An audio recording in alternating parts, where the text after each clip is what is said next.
If this intro is like trash, then just ignore it, and all because I've repeated it enough times anyway. I recently turned 16, and by recently I mean a week ago. And a while ago I saw a video similar to this, like 17 lessons by 17. I didn't like watch it, but that idea I guess stuck in my mind, and I decided to do it now that I'm 16. So these are 16 lessons I think you should know before you turn 16. So if you're older than 16, or if you're like way up, you can still watch this video because these lessons are really helpful, and I think they'll help you at whatever age you are.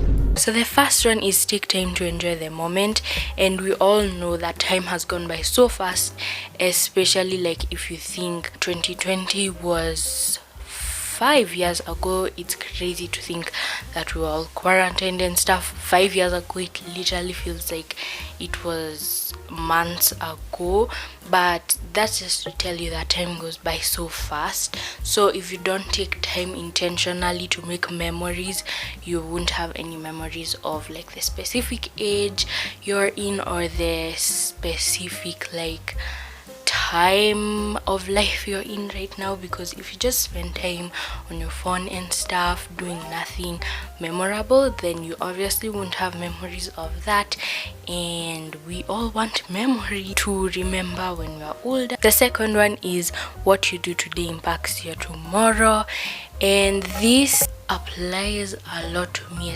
especially when it comes to school now that I'm homeschooled, because I know my mom is like my supervisor and all, but then especially when it comes to homeschooling, you're kind of responsible for what you get to do in some way.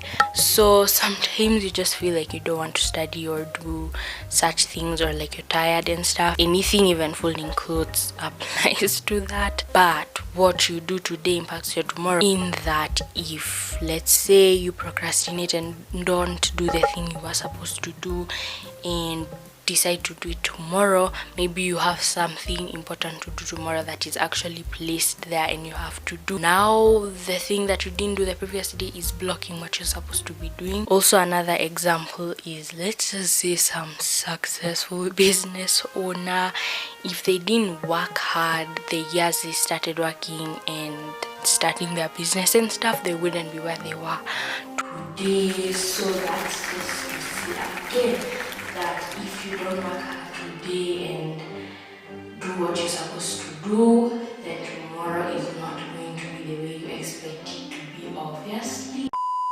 The third one is don't be easily embarrassed, and I know many teens can relate with this. And feeling embarrassed or not doing something because you feel you'll be embarrassed, maybe not just jumping up and enjoying your life with others because you feel like you'll be embarrassed, can make you not enjoy life the way you're supposed to enjoy life. And this is hard to think about because like you're always thinking sometimes, or at least me, about how embarrassing something can be, or like if you've done something embarrassing you feel really embarrassed. I hope that made sense. The tips I have for you not to feel so embarrassed, or not to keep thinking about that embarrassment too much, is no one cares, no one noticed, so don't even give a flip about it. Like, don't even care much. No one noticed, no one cares. They didn't feel the embarrassment themselves, so even if they felt like something, like some second-hand embarrassment, they didn't feel it, so obviously they don't care as much as you do. So just move on with your life and enjoy your life. The fourth one is don't let opportunities go. And this one is a little bit hard for me because sometimes I just feel like canceling events or not going to teens class or something. I don't know how to explain it, just because like I don't feel like I'm going to fit in, or I feel like I don't know anyone there, so you just feel like canceling it. But please don't. These opportunities are also things that will give you memories of in the future, and I'm sure you'll have a really good time.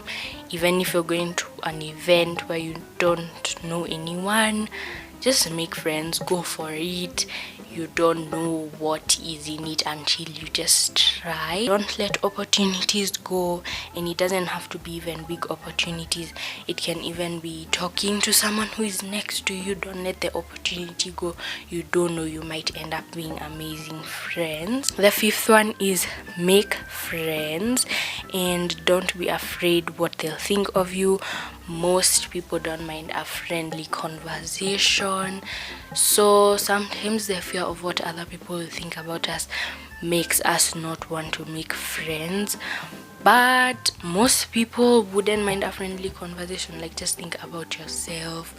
If someone talked to you, like if you are new in a place or something, or just like, hi, what's your name, and that small talk, I'm sure you would like it. So most people will enjoy a friendly conversation, and people who are not like friendly back when you try to like talk to them, then at least you tried. You're not friends, so you wouldn't feel as hurt, like as if they betrayed you or something. The sixth one is let go of toxic one-sided friendships, and let go of people who just don't bring good energy, or the ones whom you're just the one trying to reach out, you're the one caring how they are, talking to them. Just let go of them, because there are friends God has out there for you, and no matter how long it takes, you will find them, because they are meant to be your friend. The seventh one is talk to God everywhere. And sometimes as a Christian, it's hard to find time. Not it's hard to find time, that's a lie. But it's hard to take time out of your day to pray, and it sounds so bad and silly, but you just feel like it's hard. Again, that's so wrong. But what I have learned is just talk to God anytime, everywhere. If you're washing dishes, whether you're folding clothes, spreading the bed or anything, just talk to him. Tell him about your day, tell him about anything, and you see, that's a good time to just talk to God. The eighth one is whenever you're sad, journal out your thoughts. It helps calm you down. So sometimes life is rough, sometimes life is sad and all, but when you journal out your thoughts, it's like venting, I think, and it's like letting go of the things that are in your heart, and it makes you feel way better afterwards. So even in this new year, if you don't have a journal, please go and get one and journal out your thoughts, even if it's just random thoughts. The ninth one is also about faith, and it's talking and listening to God makes you 100% calm down. So whenever you're sad, again, just like the other one I was saying, just talk to God and listen to what he's telling you to do, because sometimes you will just do what you feel like doing just because of the feelings you have at that particular time. But then when you talk to God and listen to what he's telling you to do, then do the right thing, because you can do some crazy things when you're sad. And the 10th one is it's okay to be different. The example is I am homeschooled, and not many people in my country, or especially the place in which I live, homeschool.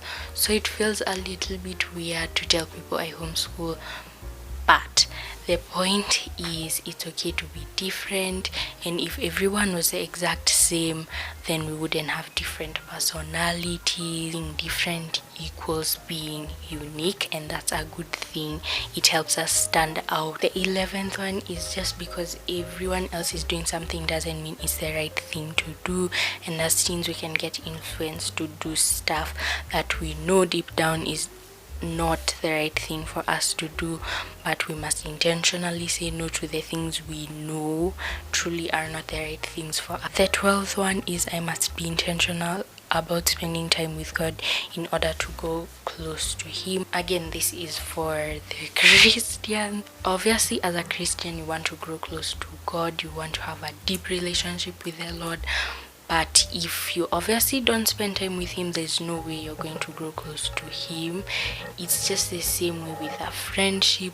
you have to put in effort in order to become close with that person and to know them better.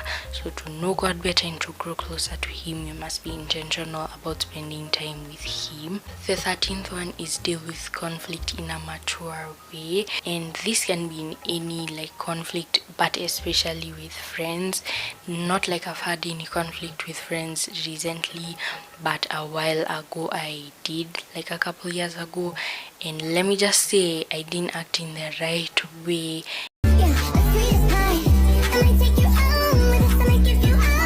And it was just a misunderstanding. We anyway started talking 10 minutes after. The thing you need to remember is, if you act immaturely, you're the one going to get shamed. If it was a misunderstanding, you're the one whom they're going to see, oh, you're actually not who you say you are just an immature, overreactive person. So I know it might seem hard to just say the least. Try that and say little words so that if you get back together as friends, then you can just continue the way you were before. The 14th one is be careful what you say, especially about personal things like how someone looks. Like I remember when I was like 9-10, I was really skinny, not gonna lie, and someone told me, oh, you're so skinny, look at your friend here, they fit in their clothes so well.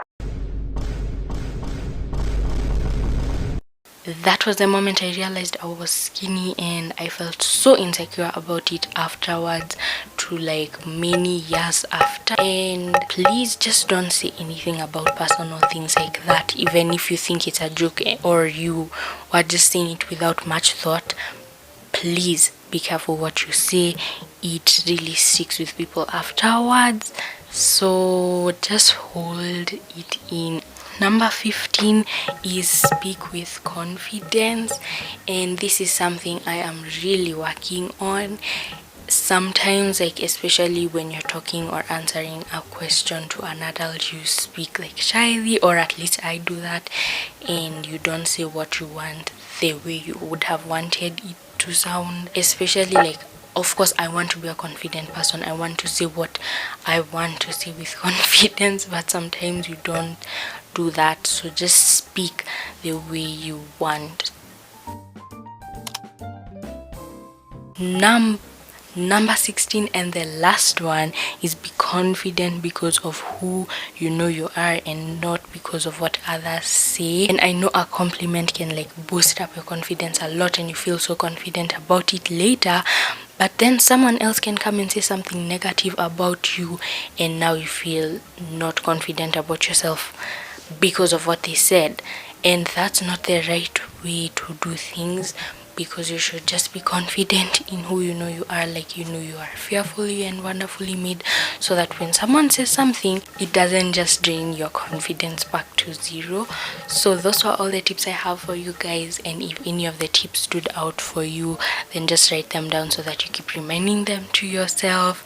So I hope this video was helpful to you, and if you liked it, please like and subscribe.